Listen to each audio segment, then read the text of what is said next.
My question is, I have lost my spark, okay? And I'm not a very much continuous, consistently motivated person. Okay. I have lost my motivation. How to regain that? To live my life and lead in a like a joyful way. So to regain your inner peace. Thank you, sir. See, the nature of life is such… Please sit down, it's okay. If you go outside in the garden and try to catch an ant, the BHU ant,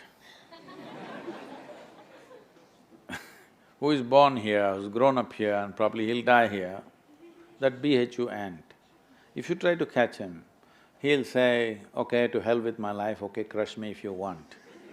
Is it so? He'll do everything to protect himself. He values his life, isn't it? Very much or no? Tiny little creature that we may not even notice, we may step on him without even seeing him, unfortunately. But he values his life immensely. Does he or no? He's got spark. But you, a human being, at least on this planet, you're the peak of evolution, physiologically at least. Yes? If other behavioral aspects, if we may have questions but physiologically at least, the most evolved creature on the planet. What the most evolved creature on the planet means is, it has the most complex neurological system and it has the highest level of cerebral capability. That means you can think, you can remember, you have memory. You have a very vivid sense of memory and a fantastic sense of imagination. An ant doesn't have such a vivid sense of memory, nor does he have any great imagination. He has some.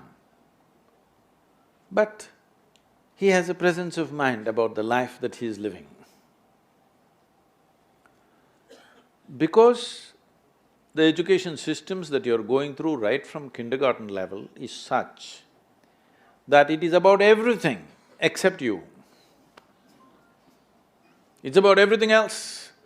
Somebody is PhD in tourism, somebody is PhD in biotechnology, somebody is PhD in something. Nothing about this. How does this function? There is no attention at all. A human being functions. You know, you have a Kala Bhairava temple here. What this means is, a human being exists in 3 times. He lives because of the richness of his memory.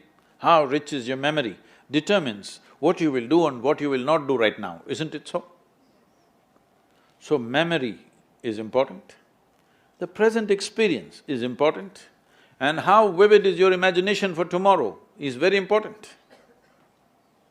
Right now the problem is, these things have all gotten mixed up because discipline of faculty has simply not come.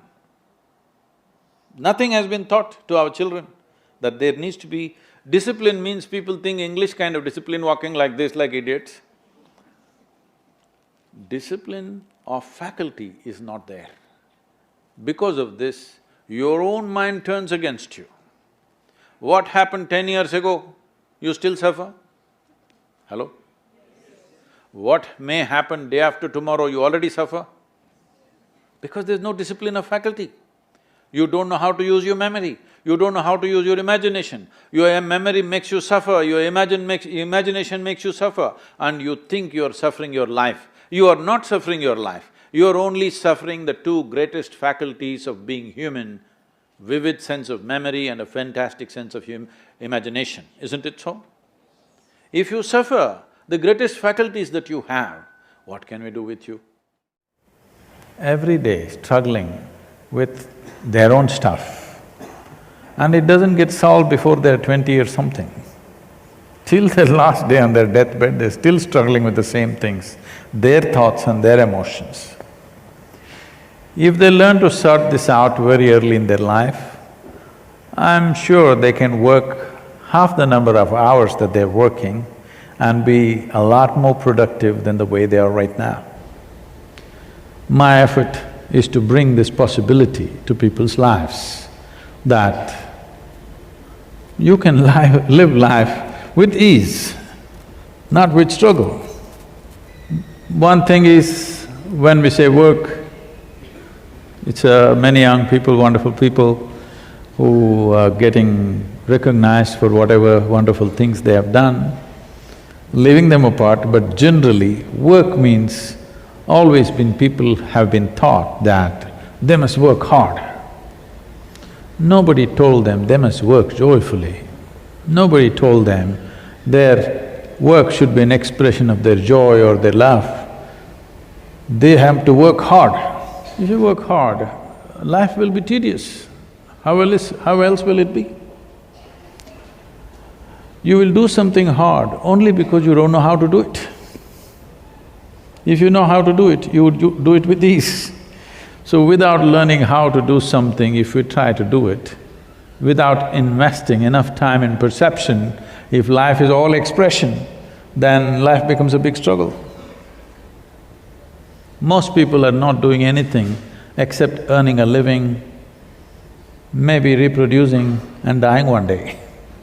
Nothing more. They may believe they're doing many things, but this is all they're doing.